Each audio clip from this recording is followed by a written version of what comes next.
All right, so yesterday we left off finding the LCD between um, a couple of denominators, and today we're going to pick up with actually creating those denominators so that way we can add or subtract the fractions like we're being asked to do. So in this particular example, you have 6 over m plus 1 over 4m. And it's easy enough to find the LCD between these monomials. So you have just an m here and you have a 4m over here. And remember, you're trying to get them to be the same. So the only thing that's missing is a 4 over here. If we could just put a 4 right next to this m, we would have the exact same denominator that we have over here. So that's pretty much what we're going to do is we're just going to put the 4 here, but we can't just put it in the denominator. Whatever we do to the denominator, we have to do the exact same thing to the numerator. And that's going to create this brand new fraction that's going to be 24 over 4m. Don't simplify this fraction. If you simplify this fraction, you're going to get right back to the original. That's a danger that a lot of students fall into, is that they look at this and they go, oh, I can simplify that. But that's a problem because it gets you right back to this. And then we're just going to leave this 1 over 4m alone because it already has the 4m in the denominator that I want. And when I add these, I just get 25 over 4. Yeah. So this wasn't so bad when you just have monomials in the denominator. You'll see in later examples when you have polynomials down there. It's a little bit trickier to get the denominators to be the same. Deals with a lot of factoring, which hopefully you're all pros at this point in the class. So over here, you're looking at, again, you're looking at a y, and you are staring at this y plus 4. So one of the first things that you're going to want to do is figure out what the LCD is going to be. You want to know what that LCD is. And the way that we talked about this last video was we were going to try to figure out the factors of y. The factors of y are, of course, just y, so it's pretty dull. And then we tried to figure out the factors of y plus 4, which, of course, is just y plus 4. And we know that the LCD is the product of each different factor raised to the highest power. So our LCD is just going to be y, this y right here, and the y plus 4. So that's really key for us because, again, that's what we're going to try to create here for both of these denominators, right? So what I'm going to do is I'm going to set up both fractions like so. And I'm going to put the denominator that I'm supposed to have down there, which is the y plus 4, the y plus 4 in both of them. And I just kind of compare this denominator, which is what I want, to what I have in each individual fraction. So I have a y down here, but I need a y and a y plus 4. So what's missing is I am missing this y plus 4 element to this denominator, which means I also need a y plus 4 in the numerator as well. So that's going to give me 2 parentheses y plus 4 in the numerator. And again, if you cancel these out like you quote should, it should bring you right back to the original fraction, but you don't want that. And then over here in this second fraction, you have the y plus 4 already. What you're missing is the y. So you are going to multiply both the numerator and the denominator by y, and that's going to give you just the y up here. And when you distribute the 2 into both the y and the 4, that's going to give you, I'm going to kind of cheat a little bit. I'm going to use the short way, which is to just say LCD down here because I know what my LCD is. I've defined it as this. It just will save me all the writing that I'm going to have to do. It's going to be LCD, which will be 2y plus 8 minus this y over here. And then, of course, we're going to be able to combine like terms to get y plus 8 over what our actual LCD is, which is y, and then y plus 4. And that is this example. Okay, and again, don't cancel these y's because this y is not being multiplied. It's being added, um, to 8, which means you cannot cancel these y's together. You have to be multiplying in order to cancel. All right, and that's from the last video, and most of you guys probably do that already. All right, so let's take a look at this guy. Again, this is a pretty awesome situation for us because if you look at the denominators, that's where your attention should be focused on, at least initially. Um, you want them to be you want them to be the same, and they already are. The issue that we have here is that you're being asked to subtract, and you know how I feel about subtracting polynomials. I'm going to change this to addition, which means I've got to change the sign of both of those. And that's going to give me 2x plus 7 in the denominator. And then as you start combining like terms, you get 6x, and then you get plus 21. And because you got 7 plus 14. And if you factored, we'll see what that does for us. So we can factor the 3 out from the numerator. So that's going to give us a 3 and then a 2x plus 7. And lo and behold, that's exactly what we have in the denominator. So these two will cancel, and you're left with just this lonely 3 for an answer. All right, so again, now we've got something that's a little bit more interesting because we don't have exactly the same denominators. Matter of fact, they look pretty vastly different. This one's an r minus 2, this one's an r minus 1. So if you're really stuck and you have no idea how to find the LCD, what you could do is just multiply the denominators together. That's a way to find a common denominator. It may not be the least common denominator, but it will definitely be a common denominator. So again, we can do exactly what we did in the previous example, which is to help find this LCD by doing r minus 2, figuring out what the factors are, which is just r minus 2. Again, there's no way to factor that. And then you have r minus 1, factor that as well, which is just r minus 1. And the LCD just happens to be the product of every different factor raised to the highest power. So the LCD is, in fact, r minus 2 times r minus 1. So again, you want to set yourself up for success here. You want to set up your fractions so that you have the LCD that you want, which is r minus 2 and r minus 1, r minus 2 and r minus 1. And you look at the first fraction, you say, well, I already have an r minus 2 down there. The piece that's missing is the r minus 1. So the new numerator is going to be 2 from the original 2 that was there. And then, of course, you're bringing in this r minus 1 there as well. Because, again, you're multiplying the top and the bottom by r minus 1. You're essentially multiplying this fraction by 1, which doesn't change its value. It certainly changes the way it looks. I mean, to our eyes, this looks a heck of a lot different than what the original fraction looked like, but its value is exactly the same. And then over here, you have an r minus 1 already. You need to bring in the r minus 2, so this time you are going to multiply the top and the bottom, the numerator and the denominator, by r minus 2. And that's going to give you r plus 3 and r minus 2 up top.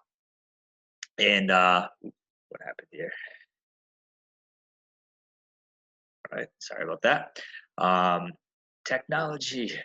So now we're going to start to clean this up a little bit. And the way that we do that is, of course, to distribute.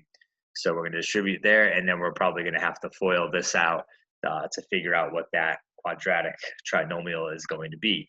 So this will be 2r minus 2 minus, this is r squared, minus r minus, plus r minus 6. And of course, that's going to be over, it should be in parentheses, over this LCD. Okay, again, that's just for lazy notation for now. And then we start to combine like terms. Of course, if we wanted to, we can change this to addition, but we would have to change the sign of all of these individual terms. And now we can combine like terms. So this is going to be negative r squared. This is 2r minus r, which is just r. and -2 plus 6, which is 4. And then that's over this LCD. And I'm looking at this to see if I can factor it, and that looks like it is prime. So there's nothing else to factor here. And I'm just going to write my actual LCD, no more being lazy. And there you go. There's the final result for example 4, part B. Okay. And again, feel free to ask questions on Friday when we review this material in the Blackboard Collaborate, where you'll have an opportunity to talk to me through the computer or chat in the chat room, and I will do my best to answer as many of your questions as I can. Okay. All right, so if you look at this one, you can kind of see exactly what's going on here. The denominators are opposites, which means they're pretty close to being the same. The only thing that's the problem is that their signs just don't match up. So what you need to do is factor out a -1 from one of these guys. It doesn't matter which one. I'll just choose this one because I like to have my variable first. So I'm going to factor my -1 out of here, which allows me to actually just put it in the numerator. So I'm going to end up with 2 over x minus 3 plus -1 over x minus 3. And that will just give me 1 over x minus 3. So looked like a pretty daunting task, but ended up being pretty straightforward just because it was numerical in nature up top. I didn't have to multiply by any polynomial. I just had to factor out a -1, which is easy enough to do. All right, so this is where the good stuff starts to come into play.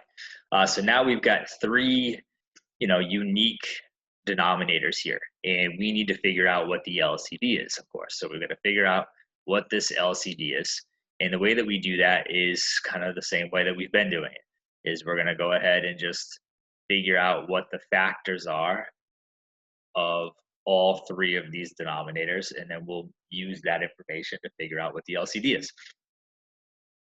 So we've got x minus 5, which is just x minus 5. Nothing crazy there. X is just x. And then when you have this x squared minus 5x, you use the fundamental principle of factoring to factor the x out because they have an x in common. And that leaves you with x and then x minus 5, which is beautiful because it is a combination of these other 2. So it's pretty nice for us when that happens. And I will try to do that for you as much as I possibly can. They do change the questions up a little bit in my math lab, so I can't 100% control everything that's going on those tests. But I will, within reason, try to give you examples where if you have 3 fractions to deal with, the third denominator is the product of the first 2. Okay, which is exactly what happened here. So again, we need to have this denominator on all 3 of these now. And I'm going to write it in its factored form, this x minus 5, because again, that's my LCD, is this x minus 5. And this is x minus 5. And this is x minus 5. And again, this is what I want for all 3 of these. I already have it here, so that's beautiful. I don't have to change anything because again, that's what I had when I factored it. That's what it is. So there's nothing to do with this third fraction. It's these first 2 that I've got to manipulate a little bit. So I have an x minus 5 in the first fraction for the denominator, but I need an x minus 5, which means I need to multiply top and bottom by x, right? So I'm going to multiply top and bottom by x, which gives me 4x. Over here, I have the x. I don't have the x minus 5. So this time, I'm going to multiply by x minus 5 and x minus 5 to the numerator and the denominator, so I can get, again, this LCD, which is what I'm seeking. And this time, I'm just going to kind of kill 2 birds with 1 stone. I'm going to distribute the -2 into this. So that'll give me -2x and plus 10. And now that I have this LCD, I have everything sort of like distributed. I can just combine like terms and get my final answer. So I've got 4x minus 2x, which is just 2x. and then I have 10 minus 10, which is a whole lot of nothing, and that's x minus 5. And then there's just one last thing to do here, because you have an x here, you have an x here, and everything's being multiplied, so we can cancel those out, and it leaves us with a final answer of 2 over x minus 5. So a whole lot of work just to get a pretty clean answer of 2 over x minus 5. All right, so let's do this example and see where this takes us. So again, hopefully you guys have practiced your factoring quadratic trinomials enough to be able to factor these pretty effectively. So a squared plus 3a minus 4. We know that when we factor that, that's going to be a plus 4, and that's going to be a minus 1. So that's how that factors. And this is going to be a squared plus 7a plus 12. And this is going to be a plus 4 again, and an a plus 3. So this time we have 3 unique factors here. We have the a minus 1, we have the a plus 4, and we have an a plus 3. That is your LCD. And you really, again, should leave it in factored form, because it will tell you exactly what you have and what it is that you need. So you need to turn both of these denominators into this a minus 1, a plus 4, a plus 3, and a minus 1, a plus 4, and a plus 3. And again, the order doesn't matter. I think somebody brought this up in our last class, is like, do I have to write it in the same order as you? No. Put it in whatever order you want, because multiplication is commutative. So whatever floats your boat as far as that's concerned. So you look at this and you say, all right, well, how do I figure out what's missing to be able to get this? Well, you did the work. You did it over here off to the side. You know what you have. You have the a plus 4 and the a minus 1. The piece that's missing is the a plus 3. So that's what you're going to multiply the numerator by. So you have this negative a, and you're going to multiply it by this a plus 3. All right, so again, that's the hard work off to the side. This side work actually does pretty much everything that you need to do. It gives you the LCD, and it tells you what's missing from each one of these denominators and what it is that you need to multiply the top and bottom by. So over here in the second fraction, you have the a plus 4 and the a plus 3. You're missing the a minus 1. So this time, we are going to take this 4a and we're going to multiply it by a minus 1, which is the piece that's missing in the second fraction. And when you do that, you get a negative a squared minus 3a. And I'm going to just put this over this LCD, this lazy notation, so I don't have to rewrite this over and over again. And that's going to be minus parentheses 4a squared, and that will be minus 4a. Okay, and then you're going to distribute the negative into both of those if you wanted to, so that'll make it this and that and that.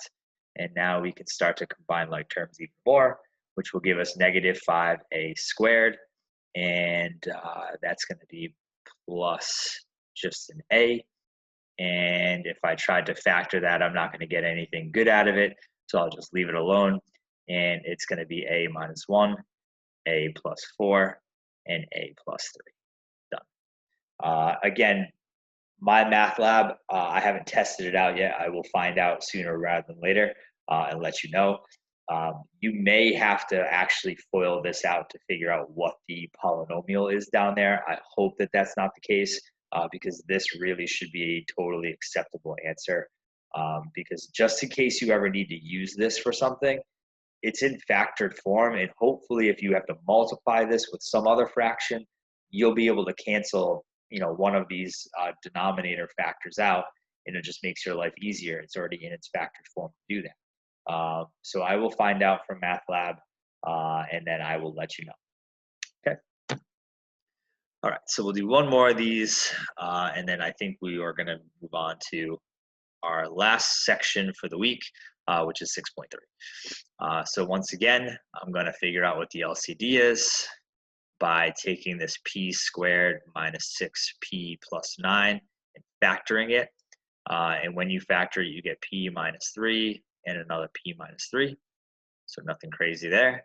And p squared plus 2p minus 15.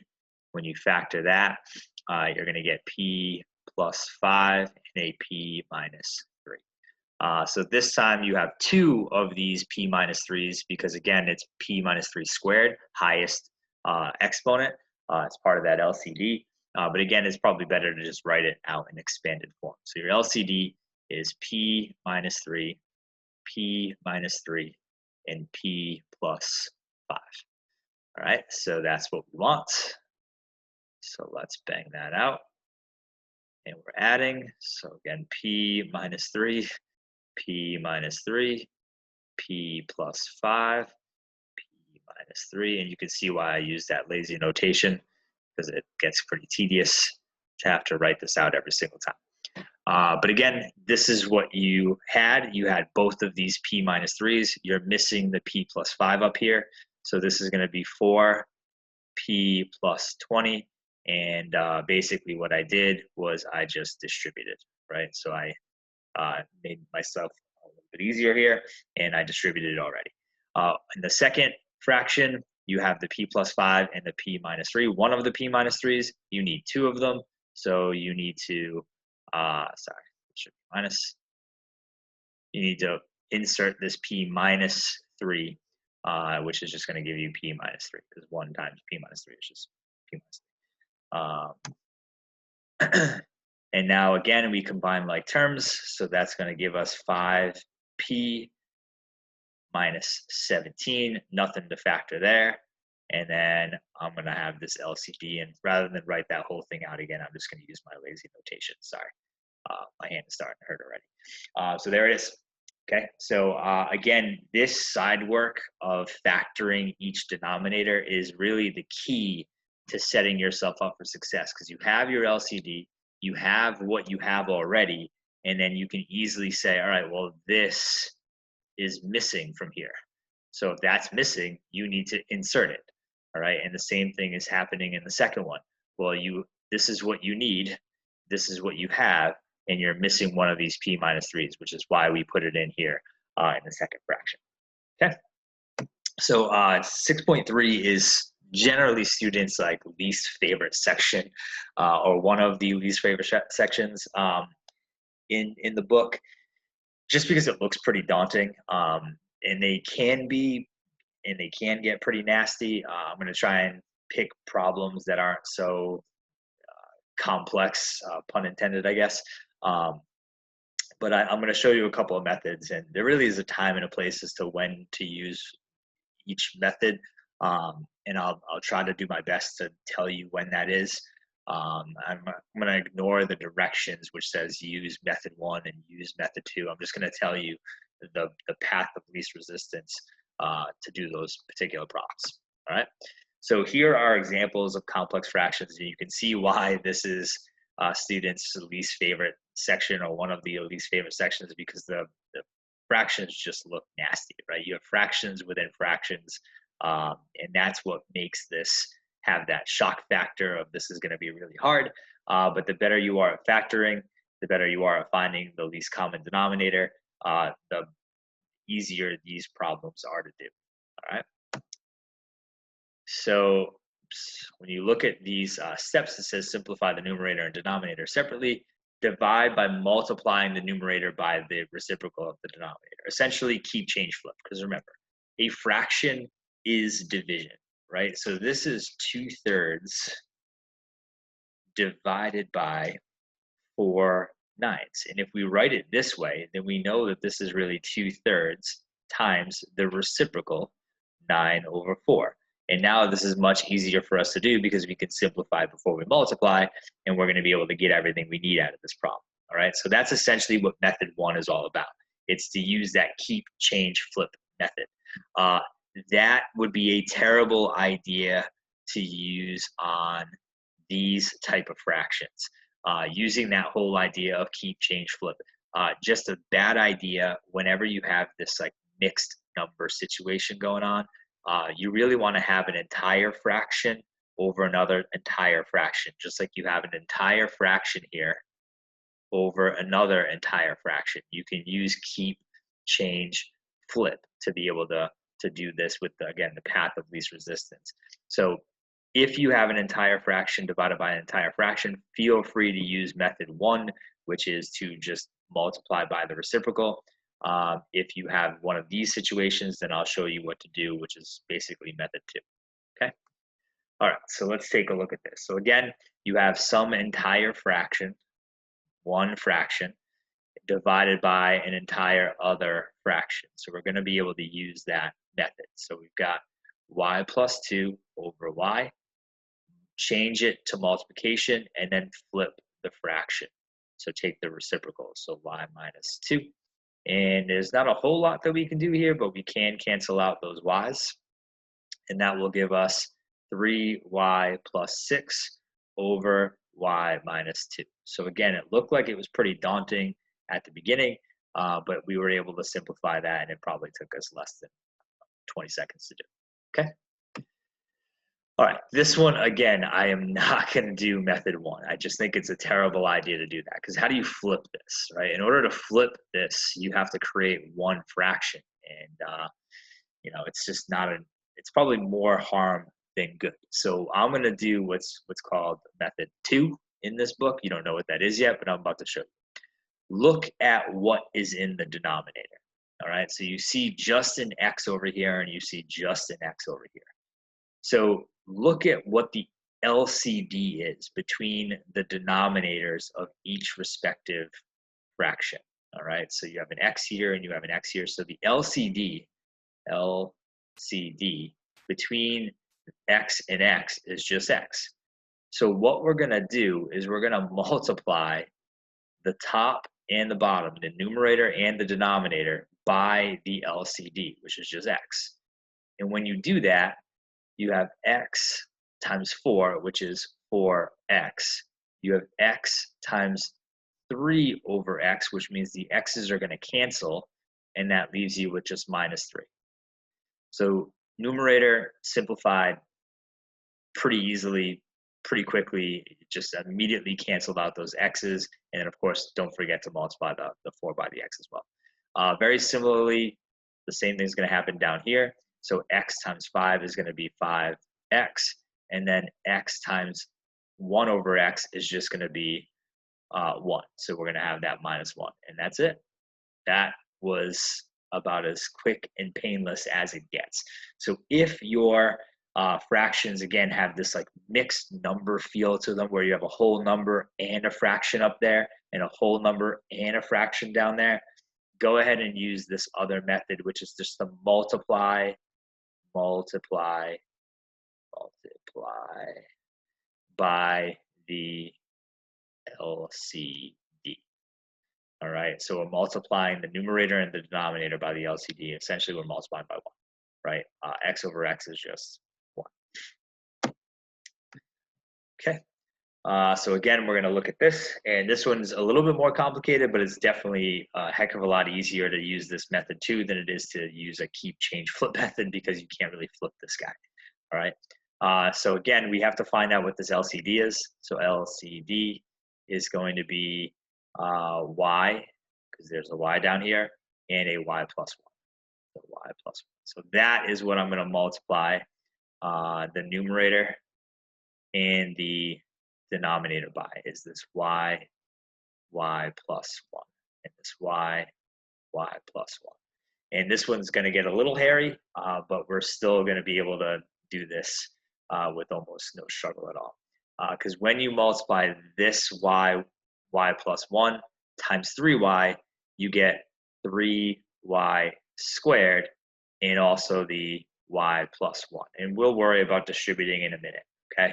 So that's what happens when you multiply the LCD times just this first part of the numerator.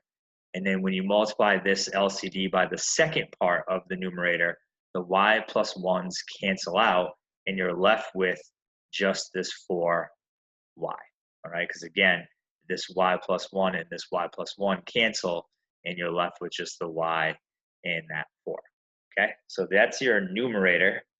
Again, it hasn't been simplified at all yet because we haven't distributed and combined like terms, but at least there's no fractions up there anymore. And something very similar is going to happen in the denominator. So again, when you multiply this LCD by 2y, you get 2y squared and then y plus 1. And this time when you multiply the LCD by the second part of the denominator, just the y's cancel and you're left with this minus 3 parentheses y plus 1. And now we can start to distribute and continue to simplify this. So this is going to be 3y to the third plus 3y squared plus 4y. And then in the denominator, 2y to the third plus 2y minus 3y minus 3. And let's see if we can combine those. So again, 3y to the third plus 3y squared plus 4y over. This will be 2y to the third minus y minus 3. And if you wanted to, I suppose you can try to factor this as much as you wanted to. This is kind of telling me that we're probably not going to be able to do much here. We could factor out a y here, but there's no y down there. So I suspect that if you got this far with, this entire problem, you're going to get almost all the points that you could possibly get. This is simplified. There's not much more to do here. So we're just going to move on. All right, and I think this is the last one for 6.3, and that'll be it for this video. So again, you have an entire fraction in the numerator, an entire fraction in the denominator. So I'm going to take the path of least resistance, which in my opinion is to just keep, change, and flip. And I might as well get some bang for my buck while I'm flipping my fraction by factoring this difference of squares that's over here. And immediately we're going to see that those y plus 2's cancel, which leaves us with 5y minus 2 over negative 3, and then a final answer of 5y minus 10 over negative 3. And that's it. All right, so I hope that you found this video to be helpful. Please review it before class on Friday so that way I can answer any questions that you have from these two videos that I was able to create for you guys. Please show up on Friday. I know that we all have lots of crazy things going on in the world, but if you want to be an active member of the class, I encourage you to be an active member of the class. Usually the students who care the most do the best. So, and I want to see you guys all succeed in the class, even though we're not in class anymore. So I hope you found this helpful, and I hope to see you all on Friday in the virtual classroom.